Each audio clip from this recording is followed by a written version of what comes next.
अवधूत चिंतन श्री गुरुदेव दत्त। श्री स्वामी समर्थ महाराज की जय। तेव्हा श्वेताश्वतर उपनिषद चालू आहे, शेवटचा अध्याय चालू आहे आपला।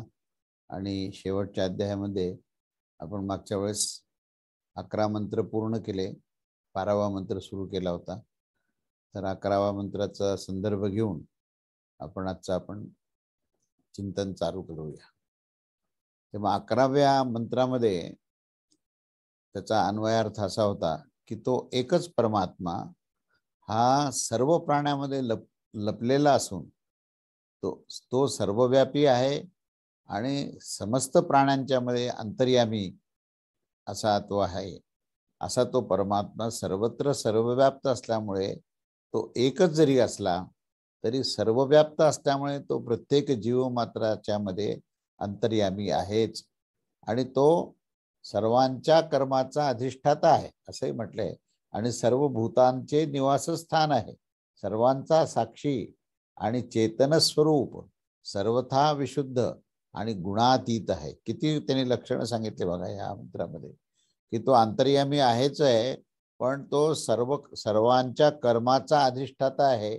म्हणजे कर्म, कर्मफल आणि कर्मफल भोग या 3 गोष्टी ज्या आहेत, या तिन्ही गोष्टीचं नियंत्रण, व्यवस्थापन आणि त्या व्यवस्थापनेच्या अनुसार त्याला प्राप्त होणारे कर्मफल भोग आणि त्या भोगाला योग्य असा लोक देणारा असल्यामुळे तो संबंध सर्व कर्माचा तो अधिष्ठाता आहे आणि सर्व भूतांचे निवासस्थान आहे। कारण सर्व भूत त्या परमात्म्यामध्येच राहतात।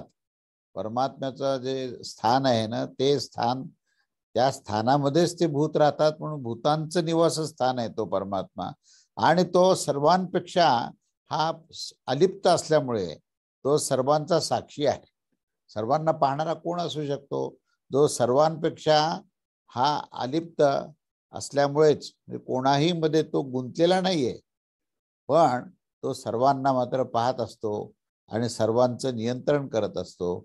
असा तो साक्षी, सर्वसाक्षी असं त्याला म्हटलेलं आहे।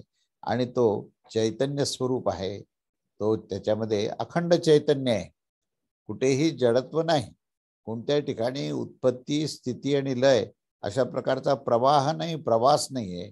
तर तो स्वतःच्या स्थानी तो चैतन्य स्वरूप आहे आणि तो सर्वथा पवित्र असा आहे, तो विशुद्ध आहे, त्याच्यामध्ये कोणत्याही प्रकारचा विकार नाहीये।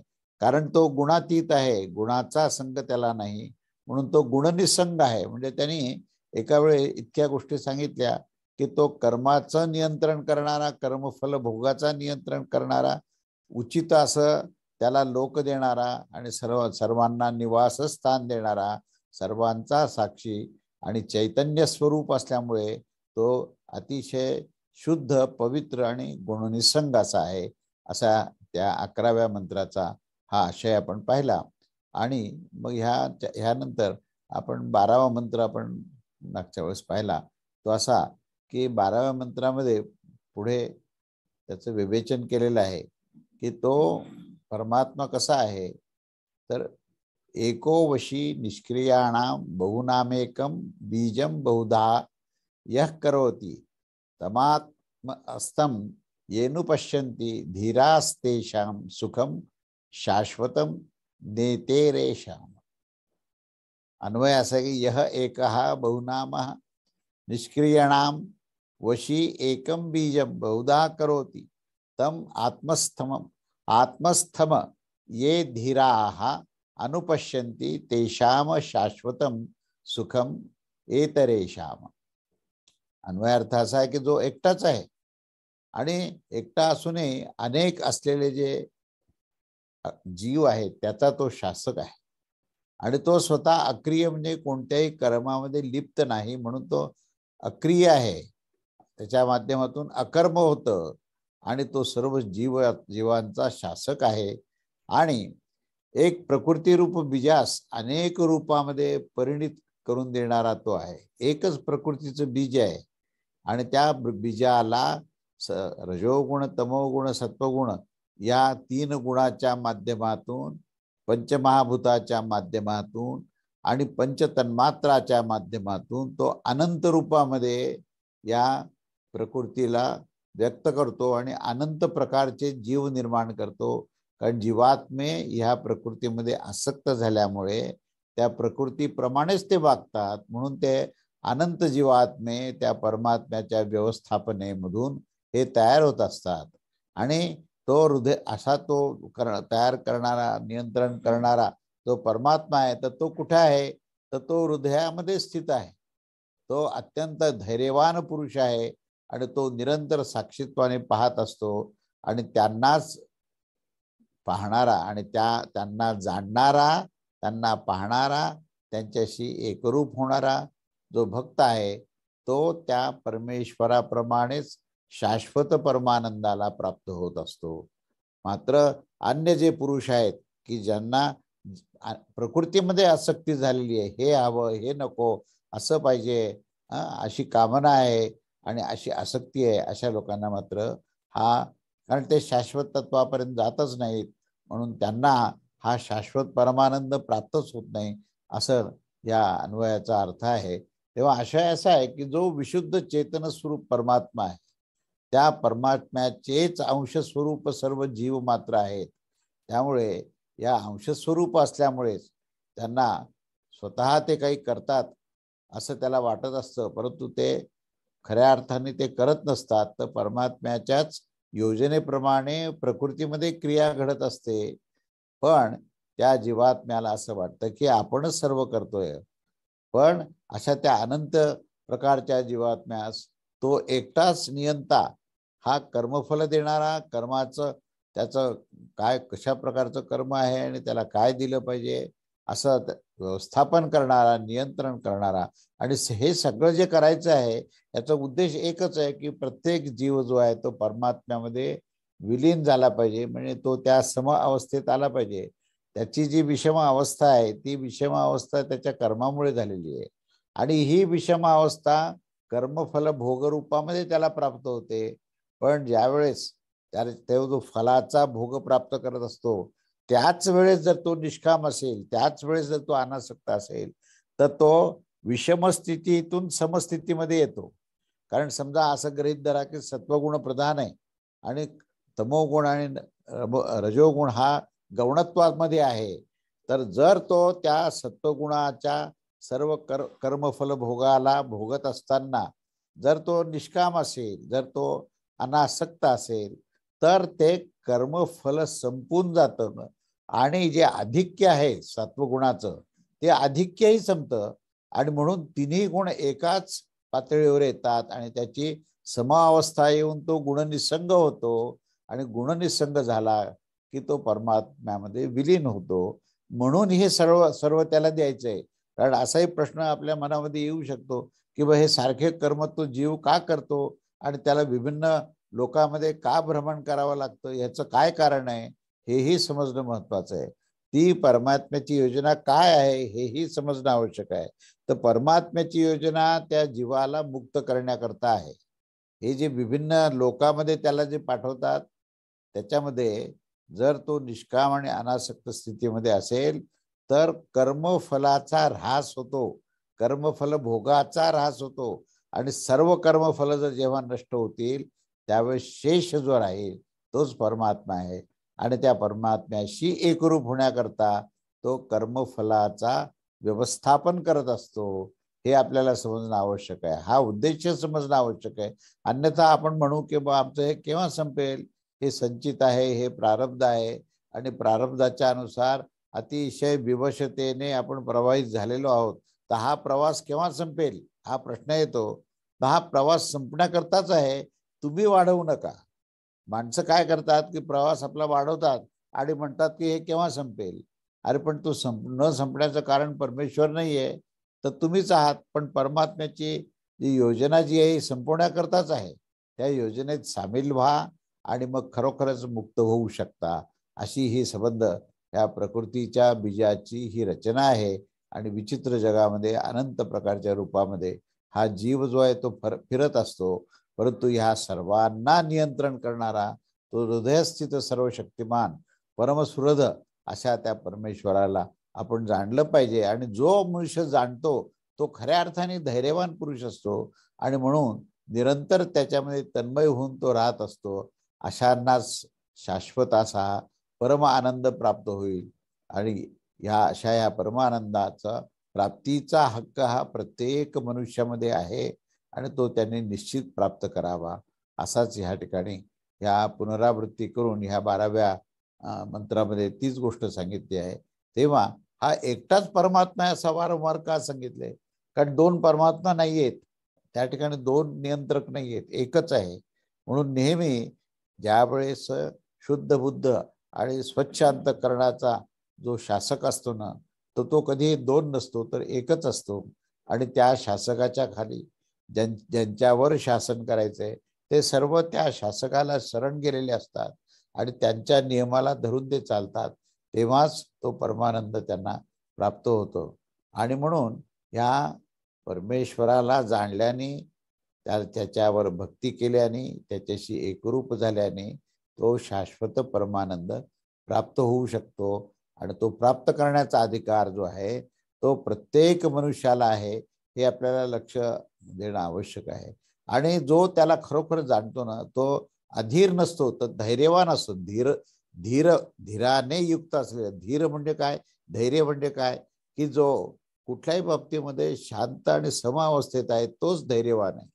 तर त्या धैर्यवान माणसालाच त्या परमेश्वराची भक्ती प्राप्त होते आणि तो शाश्वत आनंद मिळतो. असा हा 12वा मंत्र आहे. आता पुढचा मंत्र आपण बघूया. मंत्र 13वा. नित्यो नित्यानां चेतनश्चेतानां एको बहुनाम यो विदधाति कामान तत्कारणं सांख्ययोगाधिगम्यं ज्ञात्वा देवम उच्यते सर्वपाशैः. अन्वय असा की यह एकः नित्यः चेतनः बहुनाम नित्यानां चेतनानां कामान विदधति तत् सांख्ययोगाधिगम्यं कारणं देवं ज्ञात्वा सर्वपाशैः मुच्यते. आता याचा शब्दशः अर्थ असा आहे की जो एक आहे, जो नित्य आहे, जो चैतन्यमय आहे, तो एकमेव अद्वितीय तो परमात्मा आहे. आणि तो अनेक असे नित्य चेतन आत्म्याचे कर्मफल भोगाचे विधान करत असतो. त्या ज्ञानयोग आणि कर्मयोगापासून त्याला प्राप्त करणे हे शक्य असतं. म्हणून कुठल्याही एका योगाचा अध्ययन जर तुम्ही केलं, त्याचं अवलंबन केलं तर तुम्हाला परमात्म्याकडे जाण्याचा मार्ग हा मोकळा होतो. तेव्हा सर्वांचं हे कारणरूप जो परमदेव परमात्मा जो आहे त्याला जाणून घेणं आवश्यक आहे. त्याला जोपर्यंत तुम्ही त्याचं ज्ञान प्राप्त करत नाही तोपर्यंत तुम्हाला त्याच्यावरची भक्ती होणार नाही. आणि म्हणून समस्त मनुष्याला आपल्या बंधनापासून जर मुक्त व्हायचं असेल तर प्रथम त्यांनी त्या परमात्म्याला जाणून घेतलं पाहिजे आणि मग त्याच्याशी एकरूप झाला की तो मुक्त होतो. असा हा अन्वयार्थ आहे. तेव्हा आपण त्याचा आशय काय ते पाहूया. तर आशय असा की जो नित्य चेतन शक्तिमान सर्वाधार परमात्मा आहे तो एकटाच आहे आणि अनेक नित्य चेतन जीवात्म्याच्या कर्मफल भोगाचे तो विधान करत असतो. ज्यांनी या विचित्र जगाची रचना करून समस्त जीव समुदायाच्या साठी त्यांच्या त्यांच्या कर्मानुसार फलभोगांची व्यवस्था ठेवलेली असते. अशा त्या परमात्म्यास प्राप्त करण्याचे त्यांनी दोन साधन सांगितलेले आहेत. दोन साधन आहेत, एक ज्ञानयोग आहे आणि एक कर्मयोग आहे. तेव्हा तुमची जी काही वृत्ती आहे ती ज्ञानयोगाकडे आहे किंवा कर्मयोगाकडे पहा. कर्मयोग जर केला तर ज्ञानयोग प्राप्त होईल, ज्ञानयोग केला तर कर्मयोग प्राप्त होईल. हे दोन्ही आहेत. आणि भक्ती जर विचाराल तर या दोन्ही मार्गामध्ये भक्ती आहे. अहो, ज्ञानावर भक्ती केली तर ज्ञानाने भक्ती प्राप्त होईल आणि कर्मामध्ये जर तुम्ही सहज राहाल, अनासक्त निष्काम व्हाल तर निष्काम होणे हीच भक्ती आहे आणि अनासक्त होणे हीच भक्ती आहे. अनासक्त आणि निष्काम हेच कर्मयोगाचं रहस्य आहे. म्हणून कर्मयोगामध्ये भक्ती आहेच आणि ज्ञानयोगामध्ये मनुष्य आत्मस्वरूपाशी जातो आणि स्वरूपस्थित झाल्यावर सच्चिदानंद घन तत्वाशी त्याची एकरूपता झाली तर ती एकरूपता म्हणजेच भक्ती आहे.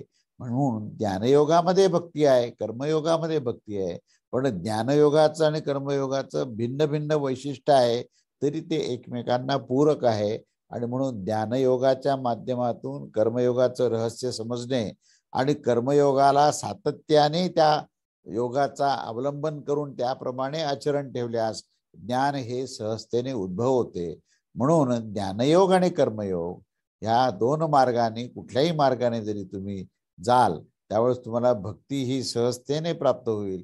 आणि या कारणानेच जे काही भिन्न भिन्न जीवात्मे आहेत ते या ज्ञानयोग आणि कर्मयोगाच्या द्वारेच त्या परमेश्वरास प्राप्त करण्यास सक्षम होतात, योग्य होतात. असं हे सर्वांचेच कारण असणाऱ्या त्या परमदेव परब्रह्म परम ईश्वरास जाणून घेतल्यावर मनुष्य संपूर्ण बंधनापासून सर्वथा मुक्त होऊन जातो. तेव्हा त्या परमात्म्यास जाणून घेत असतो व नंतर तो प्राप्त करून घेत असतो. अशी ही प्रक्रिया आहे, जाणणे आणि प्राप्त करून घेणे. म्हणजे मानण्याने तुम्हाला प्राप्ती होते आणि जाणण्याने तुम्हाला कल्पना येते की परमात्मा काय आहे. म्हणून जाणणे आणि त्याच्यानंतर त्याला प्राप्त करून घेणे अशी ती प्रक्रिया आहे. तेव्हा केव्हा कोणत्याही कारणाने तो अशा स्थितीमध्ये गेल्यानंतर जन्म मृत्यूच्या बंधनात पडत नाही. जन्म आणि मृत्यू जो आहे तो केवळ कामनेच्या कारणाने आहे. जेव्हा निष्काम व्हाल पूर्णपणे तेव्हा प्रयोजनच नाही ना जन्माचं. मग आणि जन्मच झाला नाही तर मग मृत्यू कसा येईल. तेव्हा जन्म आणि मृत्यू ह्याचं जे काही चक्र आहे त्या चक्राच्या बंधनातून मनुष्य मुक्त होतो आणि पुन्हा कधीही जन्म मरणाच्या चक्रामध्ये तो येणार नाही. तेव्हा मनुष्यास त्या सर्वशक्तिमान सर्वाधार परमात्म्यास प्राप्त करण्यासाठी आपली ही योग्यता आणि आपल्या आवडीनुसार आपल्या वृत्ती प्रवृत्तीनुसार ज्ञानयोग अथवा कर्मयोग ह्यापैकी कोणत्याही एका साधनेमध्ये तत्परतापुरतं लागून गेले पाहिजे. तेव्हाच तो परब्रह्म परमात्म्याला प्राप्त करण्याच्या जी क्षमताही होईल आणि त्या मार्गालाही तो लागेल. असा या 13व्या मंत्राचा आशय आहे.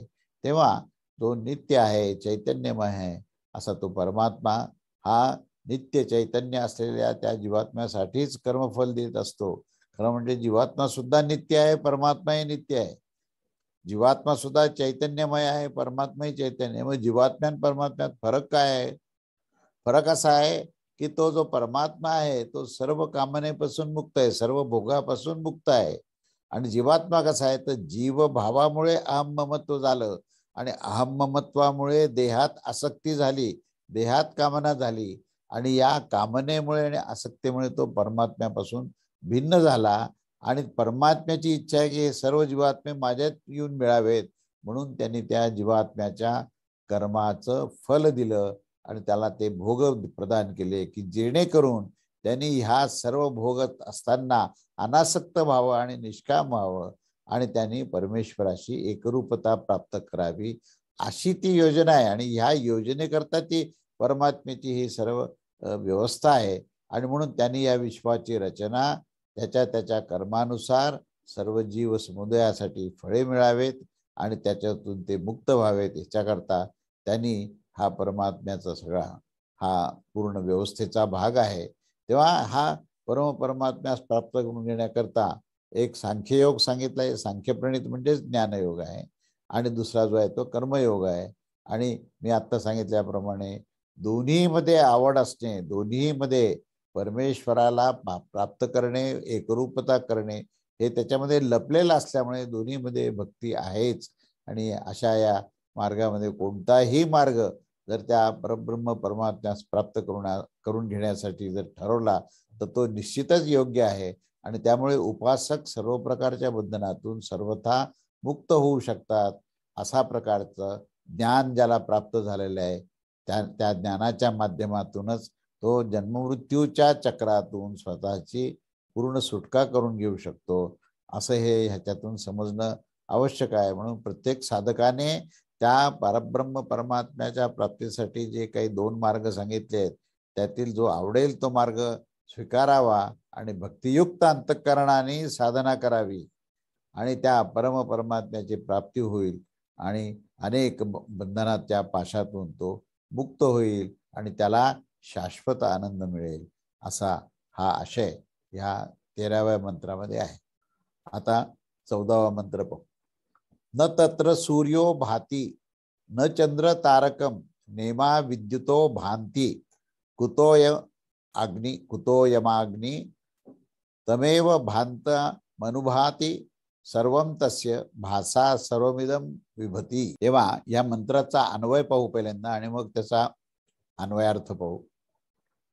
अन्वय असा आहे की तत्र न सूर्य भाती न चंद्र तारकम न इमाहा विद्युतः भांती अयम अग्नि कुतः तम भांतम एव सर्वम अनुभाती तस्य भासा इदम सर्वम विभाती.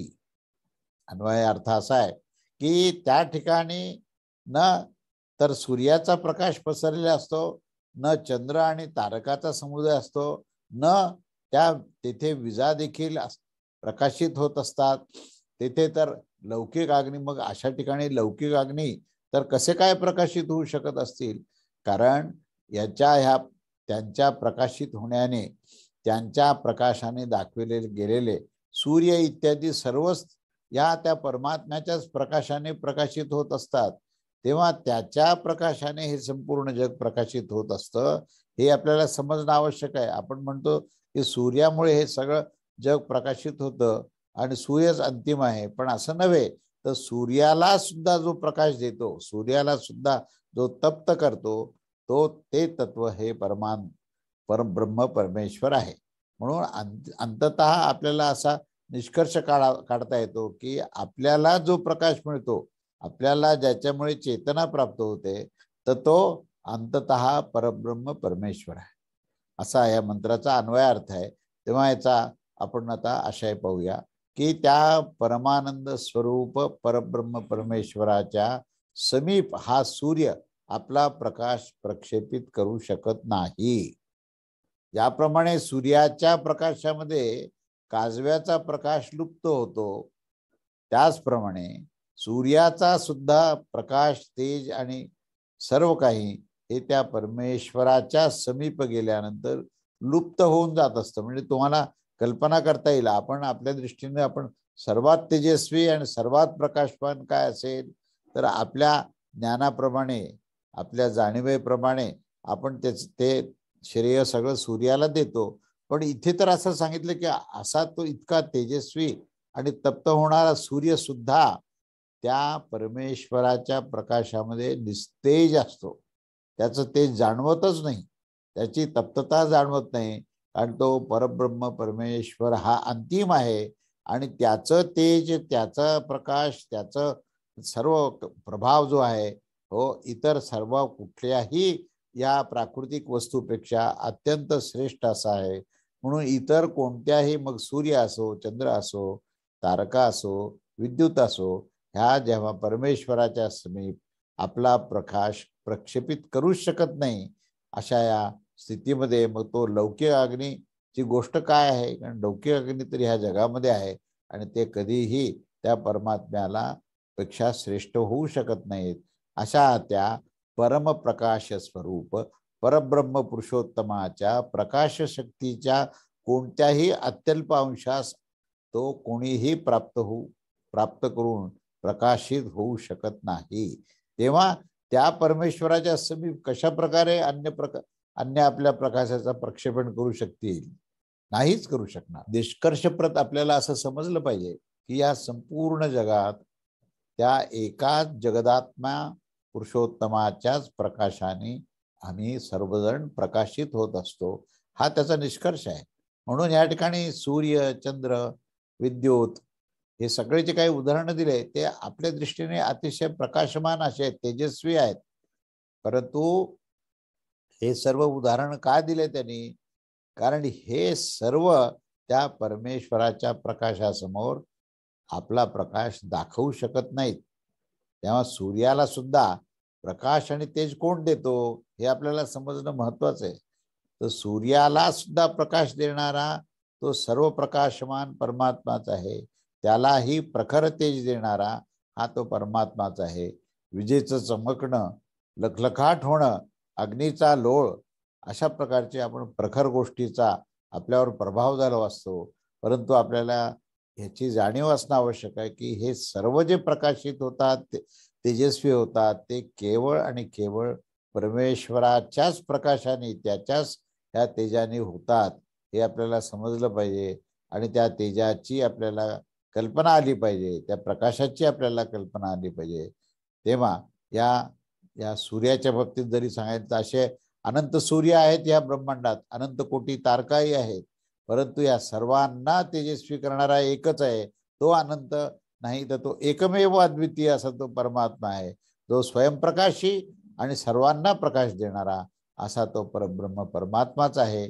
तेव्हा त्याच्या तेजाची आपण कल्पना केली पाहिजे, त्याच्या प्रकाशाची गती कशी आहे हे आपण पाहिलं पाहिजे, त्याचं नियमन कसं आहे, त्याचं नियंत्रण कसं आहे, त्याचं व्यवस्थापन कसं आहे, हे आपल्याला समजणं या निमित्ताने आवश्यक आहे. म्हणून तो परब्रह्म परमात्मा जो आहे तो कसा आहे हे आपल्याला समजून घेणं आवश्यक आहे. तर तो ह्या पद्धतीनेच आपल्याला समजेल, अशी आपण तुलना केल्यानंतरच आपल्याला तो लक्षात येऊ शकेल. त्यानंतर पुढचा मंत्र, मंत्र 15वा. एको हंसो भुवनस्यास्य मध्ये स एवाग्निः सलिले सन्निविष्टाः तमेव विदित्वाति मृत्युमय एति नान्यः पंथा विद्यते यनाय. अन्वय. अस्य भुवनस्य मध्ये एकः हंसः सः एव सलिले सन्निविष्टः अग्निः तम विदित्वा एव मृत्युम अत्येति अयनाम अन्यः पंथाः न विद्यते. याचा अर्थ असा आहे, अन्वयार्थ, की या ब्रह्मांडामध्ये एकमेव अद्वितीय आणि एकच असा तो प्रकाश स्वरूप परब्रह्म परमात्मा संपूर्ण आणि परिपूर्ण असा तो आहे. आणि असा तो परमात्मा जलामध्ये सुद्धा स्थित असतो, अग्नीमध्ये सुद्धा तो स्थित असतो.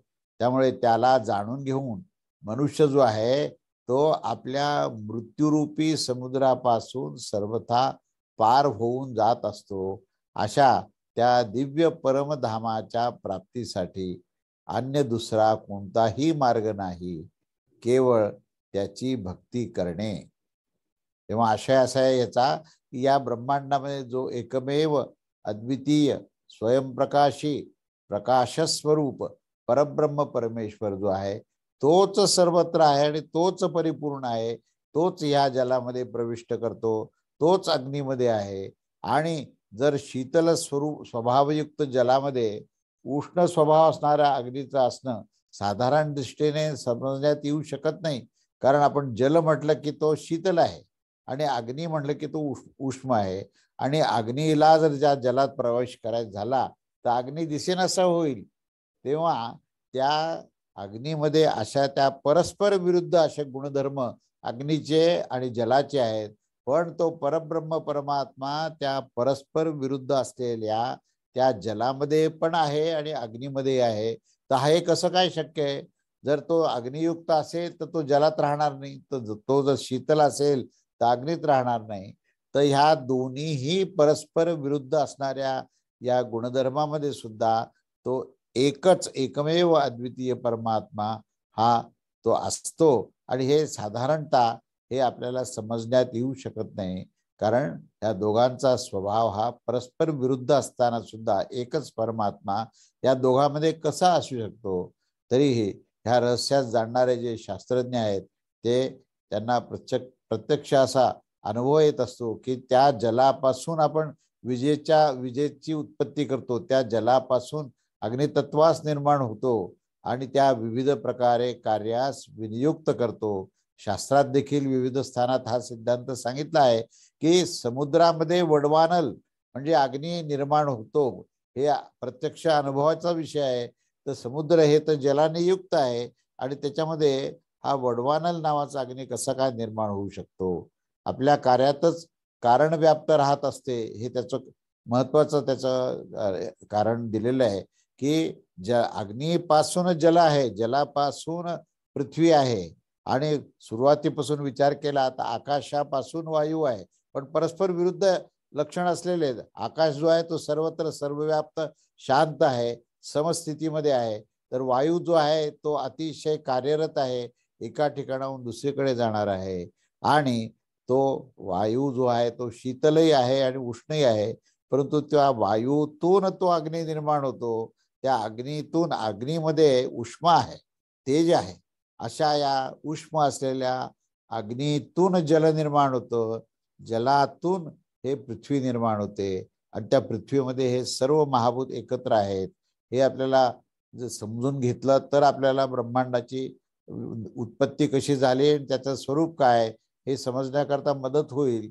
पण आता आजच्या शास्त्रज्ञानांना हे पंचमहाभूत आणि त्याचे जे पंचतन्मात्रा, पंचतन्मात्रात्मक जे विषय आहेत की शब्दामधून आकाश निर्माण झालं, म्हणजे आकाशाचा सूक्ष्म जो भाग आहे तो शब्द आहे आणि त्या वायूचा जो सूक्ष्म भाग आहे तो स्पर्श आहे आणि त्यानंतर जो अग्नीचा जो सूक्ष्म भाग आहे तो रूप आहे. रूप तन्मात्राने तो अग्नी निर्माण होतो. त्याच्यानंतर जलामध्ये तो रस तन्मात्रा आहे आणि पृथ्वीमध्ये गंध तन्मात्रा आहे. म्हणून शब्द, स्पर्श, रूप आणि रस, गंध असे 5 तन्मात्रा. तन्मात्रा म्हणजे त्या महाभूताचं सूक्ष्मात अतिसूक्ष्म असं एकक आहे. त्या एककाने ते महाभूत मोजलं जातं. आता आकाशाची मोजमाप कशी करायची, तर शब्दाने मोजमाप करायची. शब्द निर्माण झाला की तिथे आकाश आहे हे समजायचं. स्पर्श तुम्हाला जर होत असेल तर समजा की त्या ठिकाणी वायू आहे. म्हणून या पंचतन्मात्रातून पंचमहाभूत आहेत आणि हे पंचमहाभूत एकानंतर एक निर्माण झालेले आहेत. म्हणून ते परस्पर विरुद्ध आहेत आणि या 5ही महाभूतामध्ये तो परमात्मा आहे. म्हणून इथे त्याने जलामध्ये परमात्मा आहे, अग्नीमध्ये आहे आणि तो अग्नी त्या जलातून निर्माण होताना हा प्रत्यक्ष आपल्याला अनुभवाला कसा मिळतो, तर त्या जलामध्ये निर्माण होणारं वडवानल, समुद्रामध्ये वडवानल अग्नी निर्माण होतो. तो कसा होतो, तर याचा जर आपण विचार केला तर समुद्राच्या तळाशी जे ज्याला आपण क्रूड ऑइल म्हणतो आपण, तर हे क्रूड ऑइल ज्यावेळेस समुद्राच्या तळावर येतं आणि ते म्हणजे ज्वलनशील असतं आणि जेव्हा ते समुद्राच्या पृष्ठभागावर येतं आणि सूर्याचा जे तीव्र किरण ज्याच्यामधून अग्नी आहे तो अग्नीचा स्पर्श जेव्हा त्या पूर्ण ज्वलनशील अशा त्या तेलाशी येतो तेव्हा ते तेल पेट घेतं आणि खाली पाणी जरी असलं तरीही त्या पाण्यावर तो पेटलेला अग्नी आपल्याला दिसतो आणि त्याला वडवानल अग्नी असं म्हणतात. तेव्हा हे अशक्य नाही की त्या जलामध्ये अग्नी होऊ शकतो. हे कसं शक्य आहे असं म्हणू की अग्नी तर विझणार जलामध्ये, पण असं नव्हे. तर ज्यावेळेस त्या जलामध्ये त्या प्रकारचं जे ज्वलनशील तेल असतं तेव्हा ते तेल त्या पाण्यामध्येही असतं आणि अग्नीलाही स्पर्श करून अग्नी अभिव्यक्त करतं. ते हे सगळं करण्यामध्ये, हे म्हणजे परस्पर विरुद्ध गोष्टी या एकत्र करण्यामध्ये कोण कारणीभूत आहे, तर त्याला आपल्याला असं उत्तर देता येईल की तिथे तो परमात्माच आहे. कारण तो परमात्माच त्या अग्नीमध्ये आहे आणि त्या जलामध्ये आहे आणि म्हणून परस्पर विरुद्ध गोष्टी जरी असल्या तरी तो परमात्मा परस्पर विरुद्ध गोष्टीला एकमेकाशी जोडून घेतो. ज्याप्रमाणे गाईच्या दुधामध्ये तूपही आहे आणि जलही आहे. जलाचा आणि तुपाचा, आणि तूप हे कसं आहे तर ते हे ज्वलनशील आहे. तुपाचं ज्वलन होतं आणि शरीरामध्ये त्याचं पुढे रूपांतर हे फॅट्समध्ये होतं. आता हे फॅट्स जे आहेत, हे ऑइल किंवा हे हे तूप हे पाण्याशी एकदम वेगळं होणार आहे, पण ते पाण्यामध्ये राहतं कुठे, तर गाईच्या दुधामध्ये असतं. त्या दुधामध्ये लोणी लपलेलं आहे, त्या दुधामध्ये तूप लपलेलं आहे आणि त्या दुधामध्ये तो ज्वलनशील अग्नी लपलेला आहे. तर हे सर्व करण्याचं काम कोण करतं हो? म्हणजे हे जे अति कठीण आपल्याला वाटतं. आता आपण काही गोष्टी समजून घ्यायचा प्रयत्न केला की वडवानल अग्नी म्हणजे काय, पण ते समजलं हे ठीक आहे, पण त्या वडवानल अग्नीला निर्माण कोण करतं, कोण आहे की त्या अग्नीमध्ये आहे आणि तो जलामध्ये आहे, तर तो परमात्मा आहे. म्हणून परमात्म्याला जर समजून घ्यायचं असेल तर आपल्याला मूलतः हा अग्नी काय आहे, हे जल काय आहे आणि ह्याची निर्मिती काय झाली आहे, कोणत्या सूक्ष्म तत्वापासून अग्नी निर्माण झालेला आहे, कोणत्या सूक्ष्म तत्वातून हा रस निर्माण, हा जल निर्माण झालाय. जलामध्ये रसतत्व आहे, अग्नीमध्ये रूपतत्व आहे. रूपाला ज्या वेळेस ह्या रस तन्मात्राचा संबंध येतो त्यावेळेस रस जर अतृप्त असेल तर तो अग्निरूपामध्ये प्रगट होतो. माणसाला जेव्हा भूक लागते ना तेव्हा अतिशय तीव्र भूक लागली तर जठरामध्ये अग्नी निर्माण होतो आणि त्या भुकेला शमवण्याकरता तुम्हाला जल आणि अन्न घ्यावं लागतं. म्हणजे परस्पर विरुद्ध गोष्टी आहेत. या विरुद्ध गोष्टी असताना सुद्धा त्या परस्पराशी संबंधित आहेत. म्हणून आधुनिक विज्ञानामध्ये तुम्हाला याचं उत्तर मिळणार नाही की आधुनिक विज्ञानामध्ये असंच म्हणणार की हे परस्पर विरुद्ध आहेत, त्यांचा संबंध नाही. पण ज्यावेळेस आपण सखोल जाऊ आणि ते म्हणतील की बा नाही या दोघांना जोडणारे हे काही असे रसायन आहेत की ते दोघांनाही जोडू शकतात, त्यामुळे ते ऑइल असो आणि पाणी असो दोघांना जोडणारे काही रसायन आहेत, त्याला इमल्सिफायर असं म्हणतो आपण इंग्लिशमध्ये. जोडणारे असे दोघांना जोडणारे जे आहेत तसं दुधाचा पांढरा रंग सुद्धा त्या जोडल्यामुळे झालेला आहे. आणि त्या दुधामध्ये असलेलं तूप आणि दुधामध्ये असलेलं पाणी हे परस्परांनी जोडले असल्यामुळे तुम्हाला दुधामध्ये हे वेगवेगळं दिसणार नाही. हे एकत्र आलंय तर हे एकत्र कोणामुळे आलंय तर ते परमात्म्यामुळे. तो परब्रह्म परमेश्वराचं वैशिष्ट्य काय, तो सर्वत्र आहे, सर्वव्याप्त आहे, सर्वांना नियंत्रण करणार आहे आणि सर्व प्रकारची व्यवस्था करणार आहे, इतके त्याचे लक्षण आहेत. म्हणून त्या परमेश्वरानेच या परस्पर विरुद्ध गोष्टीला एकत्र आणलेलं आहे. म्हणून आता सुद्धा आपण पाहतो की परस्पर विरुद्ध गोष्टींनी संघर्ष चालू आहे, सगळीकडे युद्ध चालू आहे. तेव्हा या युद्धाचं समाधान जर पाहिजे असेल तर तिथे तो परमात्माच पाहिजे आणि त्या परमात्म्याच्या मनात आल्यानंतर तो एका क्षणामध्ये सगळ्यांना शांत करू शकतो. हे आपल्याला ह्याही निमित्ताने समजणं आवश्यक आहे. म्हणून तेजतत्व आणि जलतत्व हे या दोन्हीमध्ये तो परमात्मा हा व्याप्त आहे. आणि असं हे रहस्य जर समजलं तर परमेश्वर समजायला मदत होईल. अन्यथा असं जर जाणलंच नाही तर आपण त्या अग्नीलाही समजू शकणार नाही आणि त्या जलालाही समजू शकणार नाही आणि परमात्म्यालाही समजू शकणार नाही. म्हणून त्या परमात्म्याला या जड प्रकृतीपेक्षा स्वभावता जरी तो भिन्न असला तरी तो सर्वांना समावून घेणारा आणि सर्वांचं व्यवस्थापन आणि नियंत्रण करणारा असा तो विलक्षण असा तो परमात्मा आहे. आणि तो स्वतः चैतन्य आणि ज्ञानस्वरूप आहे, तो सर्वज्ञ आहे. हे सर्व जगत जे आहे हे जड आणि ज्ञेय आहे. अशा प्रकारे या जगताच्या विरुद्ध असे पाहण्यात येण्याचे जे कारण आहे ते साधारण दृष्टीने आपल्याला समजून येत नाही. पण ज्यावेळेस आपण परमात्म्याशी भक्तीने एकरूप होतो त्यावेळेस त्या ज्ञानस्वरूप परमात्म्यामध्ये आपण गेलो तर आपल्याला हे परस्पर विरुद्ध असणाऱ्या गोष्टीची जी काही रहस्य आहे त्याचा उलगडा व्हायला लागतो. आणि मग ह्या जगतामध्ये तो परमात्मा सर्वत्र कसा व्याप्त आहे आणि या जगताचं नेमकं तो कारण स्वरूपात कसा आहे हे आपल्याला समजायला लागतं.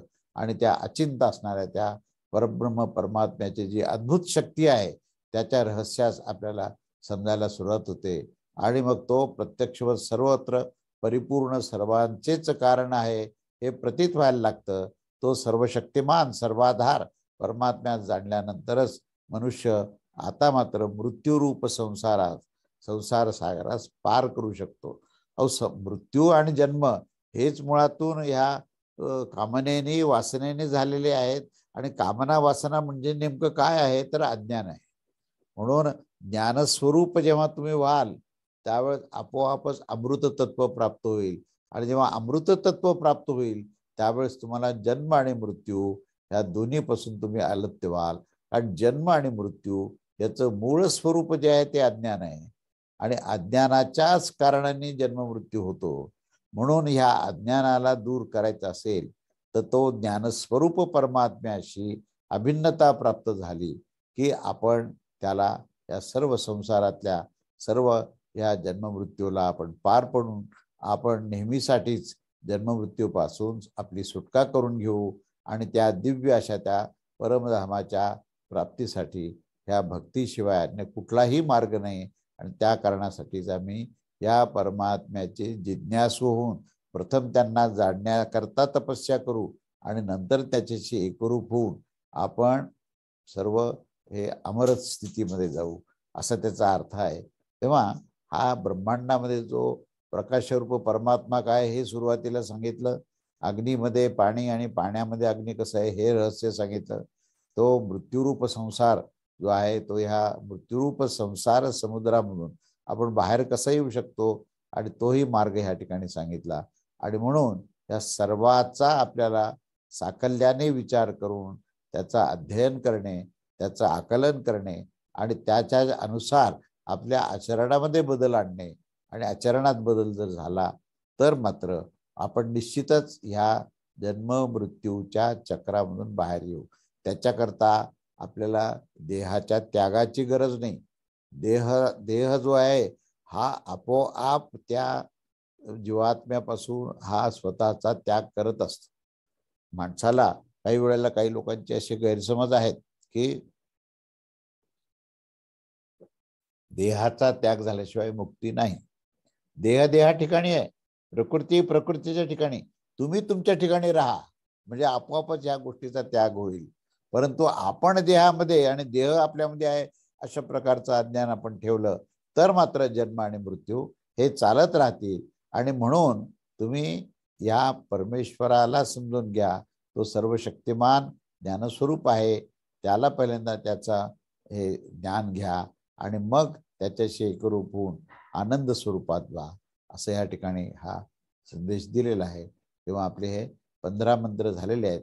पुढचा 16वा मंत्र आपण जो विषय आहे तो पुढच्या रविवारी आपण घेऊया. अवधूत चिंतन श्री गुरुदेव दत्त. श्री स्वामी समर्थ महाराज की जय.